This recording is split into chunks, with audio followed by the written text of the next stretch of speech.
Okay, we are back live with another Between the Pages book chat, and today we have romantic suspense author Lynn Chantale with us, and she's going to discuss her True Detective series. So I'll turn it over to her now and let her introduce herself. Take it away. Hi, thank you so much for having me today. I am excited to be here. As she said, I'm Lynn Chantale. I write interracial romance, African American romance over the last 11, 12 years, and the series that I am having a huge just a lot of fun with is the True Detective series. It was something a little different for me that I got into because let's see, it's mostly menage and it pairs up one of my favorite things, romantic suspense. Okay, so tell us a little bit about the series. What is it about? Who's in it? All the juicy stuff. All the juicy stuff. Let's see, who's in it is Carson. He's, I guess, say the head of the triad. There's Matt, one of his partners, as well as Natalie, and they're an interesting dynamic because I chose them as a polyamory family. Um, so I also deal with some of the diverse sexuality that's with that. What polyamory is the what is it? The ethical non-monogamy relationship. So everybody knows what's going on with everyone else. So they don't actually have a closed triad, but it's it works for them. And let's see, the latest book, His True Protectors, has a strong BDSM element in it, and they are, not just partners but friends who solve mysteries and crimes. So it looked from what I saw on Amazon that these are like private investigators. They have their own agency, correct? Yes, they do. Okay, so tell us a little bit about the characters. What are they like? What are their personalities? Okay, Carson, he's more the protector of the group. He's going to make sure that everybody is safe and secure, and what he said, he has the final say on everything. Matt, he's more of the wisecracking one that you often hear in the books. They'll call him an asshole because he does something stupid, and but but he kind of keeps things light, with a sense of humor. And Natalie, she's quiet, but she's the real heart of the group, and um, she can be a wild card sometimes. Okay, so does the series deal with like murder mysteries, or do you sort of bring in other crimes and mix it up? I try to mix it up. The first book was more of a serial abductor where the villain was kidnapping women who looked like his dead fiance and just holding them to keep them safe. In the second book, the villain Black Hemlock is killing people for revenge from a cyber heist. Ooh, I like a good revenge story. Yeah, and he's actually using BDSM to do it. Oh well, that's an interesting twist. Yeah, he's perverting the pervertible. So yeah, he's using their kinkiness against them. Okay, so what's the setting? I'm assuming it's sort of an urban type setting. Do you have a real city, or is it a made up city? No, it's a real city. It's set in Ann Arbor, Michigan. So that's one of my cities that I did used to live in when I was here, and I absolutely love it because it's a college town. University of Michigan is housed out of there. You can go down and see the big house. So I try to add some elements of the city and surrounding cities from Michigan. Okay, so what were your inspirations for writing this, especially since it's a non-traditional romance as opposed to like a male-female romance? Some of it was inspired by my life. I did engage in polyamory at one time, and the dynamic just really fascinated me because you can have, or they tell that you can have more than one love and open communication, as well as I wanted to do something different because normally I would write just, male, female romance novels, but I knew at some point I was going to get into male, male. And I was like, okay, this is the series to do that with. Cool. Mm. So, what was the hardest scene or the hardest type of scene for you to write in the series so far?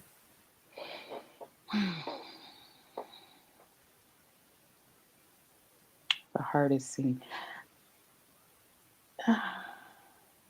I want to say the conversation that Matt and Carson had about Carson's interaction with Sam at the swingers party.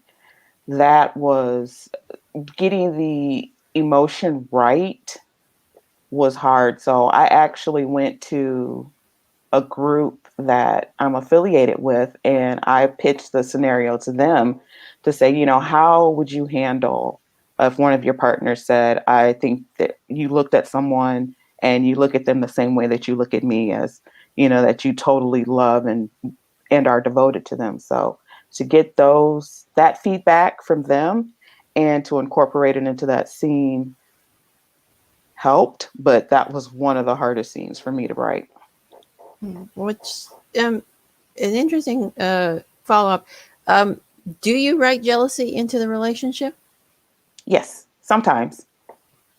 And I'm assuming that they deal with it because they're still together. Yes, yes, yes, because we as human beings we all get jealous, and some will say it's a sign of insecurity or what you think you're not getting out of the relationship, and not just a monogamous relationship, but as well as a polyamorous relationship. So when you have more than one person in this dynamic, you need to keep that communication open and to allow um, the feelings to come out and say, okay, first off, why am I feeling like this, and is it legitimate? And then if it is legitimate, bring it to your partner and say, hey, I need X, Y, and Z from you, or this is what's going on with me, so how can we resolve this? Interesting. So, what was your favorite scene or type of scene to have written in the series so far? Favorite time of scene. Oh, I kind of like the little fist fight that the guys had at the swingers party. That was fun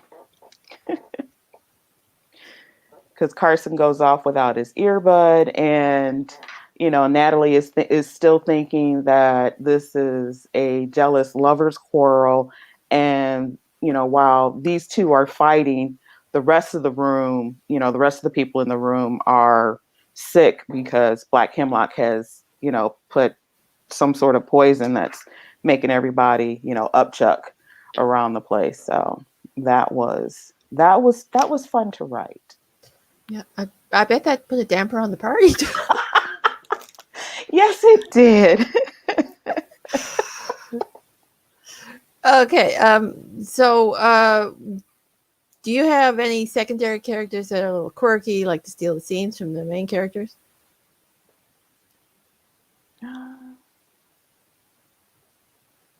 not not in this book. So did you have them in other books? That's it. Well, there is Sterling.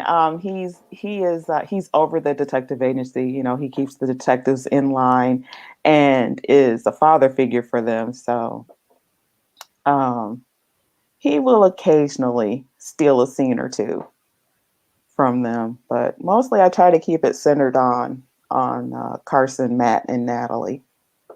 Okay. So, what kind of research did you do for the crime and the detective elements of the book? Let's see.